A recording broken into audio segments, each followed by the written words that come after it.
Have a skein of yarn and don't know where to start?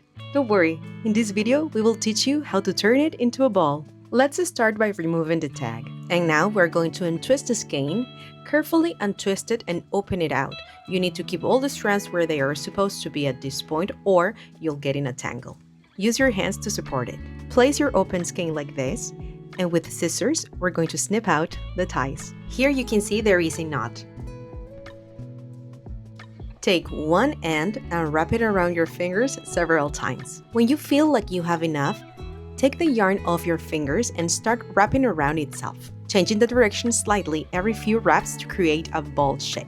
Always keep a hold of the center. Don't wrap it so loosely that it collapses, but don't pull too tightly either, or you might create tension in the yarn. And now, just keep wrapping until you reach the end of the skein. Please remember that the last few meters are always important to avoid tangles, so keep your concentration until the very end of the skein. Now, I can show you another way to wind your skein. Instead of placing it on a flat surface, you can place it over your knees, like this.